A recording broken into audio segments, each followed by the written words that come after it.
तो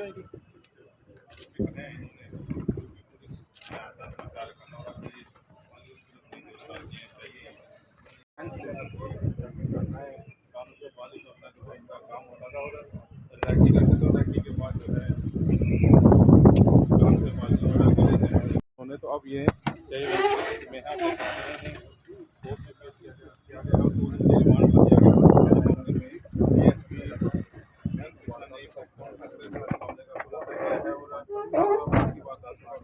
जी, ये पानीपत शहर में स्नैचिंग की कुछ घटनाएं घटी थी पिछले हफ्ते, जिसमें कि हमारे टीम्स ने तुरंत कार्रवाई करते हुए हमारे सीआईए की टीम्स ने काफ़ी अच्छे से इसको ट्रेस आउट किया।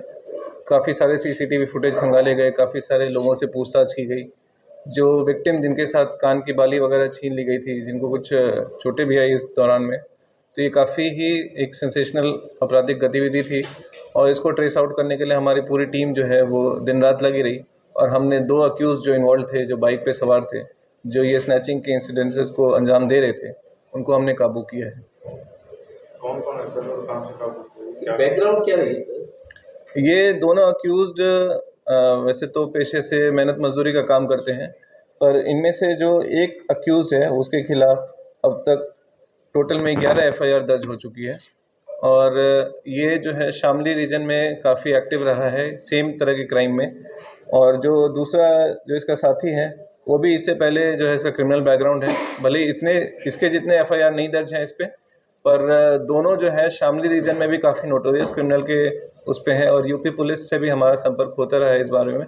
तो हम जब इनको कोर्ट में प्रोड्यूस करके फिर हमने आगे जुडिशियल के लिए जब हम भेजेंगे तो फिर यूपी पुलिस भी इनको आगे के प्रोसेस के लिए ले जाएंगी। सर ये यूपी के में पता लगा था कि शामली में 5 महिलाओं के साथ वारदात की, कुछ मुजफ्फरनगर की भी बताई जा रही है, उस मामले में क्या कुछ लोगों का रोल?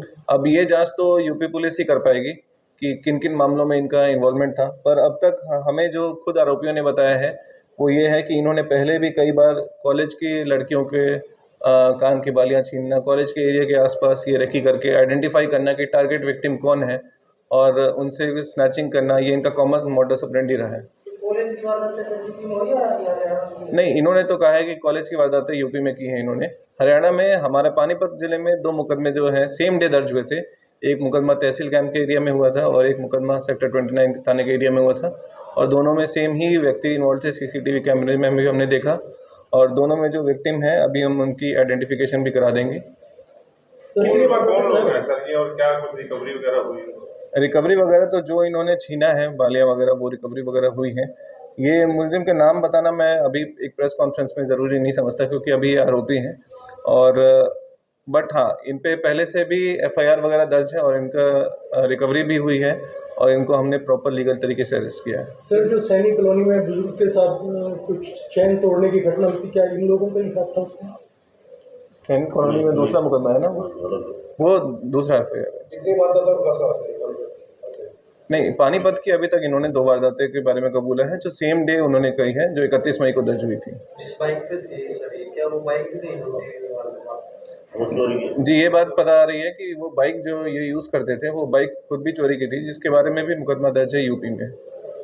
है सर पानीपत के रहने वाले? नहीं, ये पानीपत के रहने वाले नहीं है।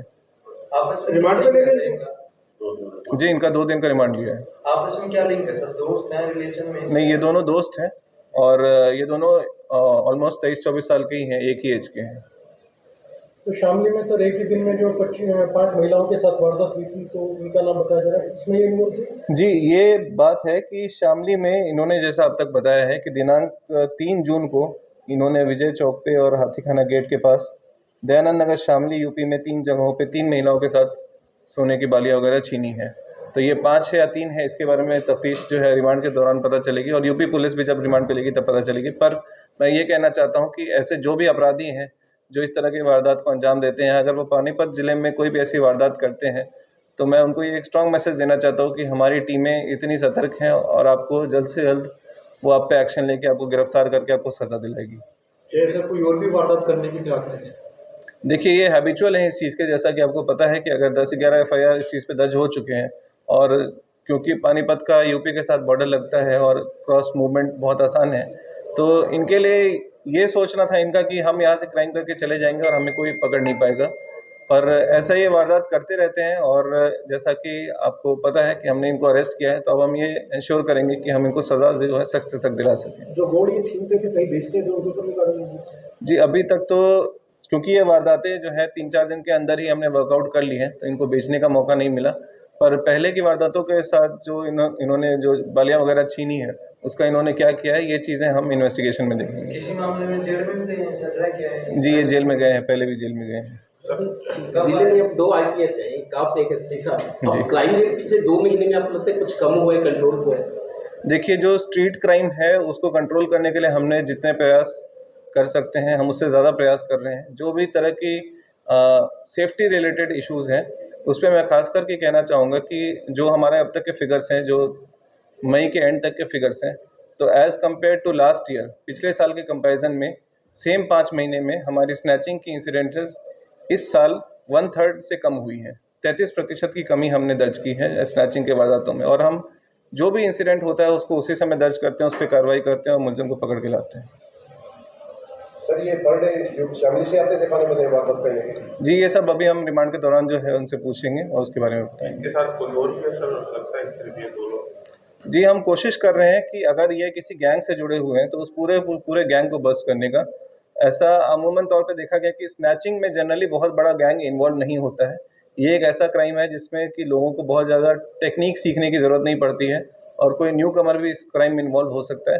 पर हम फिर भी इनसे अच्छे से पूछताछ करके ये जानना चाहेंगे कि कहीं इसमें कोई गैंग इन्वॉल्व है कि नहीं, और ये जो मनी है कहीं ये कोई ट्रांसफ़र तो नहीं हो रहा है और ये कोई ट्रेल तो नहीं फॉलो कर रहा है।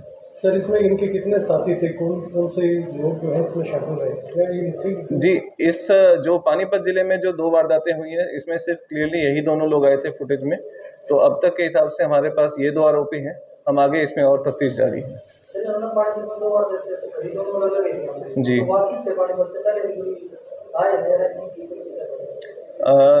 ज़रूरी नहीं है कि ये हम अभी श्योर शॉट कह सकें कि उन्होंने रैकी की थी, नहीं की थी। इस बात के बारे में हम पता लगाएंगे। पर पानीपत के जो दोनों वारदातें हैं, दोनों आम रास्ता है, वो कॉमन सड़क है, जिसके बारे में कोई अगर एक बार भी आएगा तो उसको पता चल जाएगा कि यहाँ से फास्ट मूवमेंट बहुत आसान है। सर, हमारी ना बहुत सारी आपके डिपार्टमेंट से related very good question Mumbai की और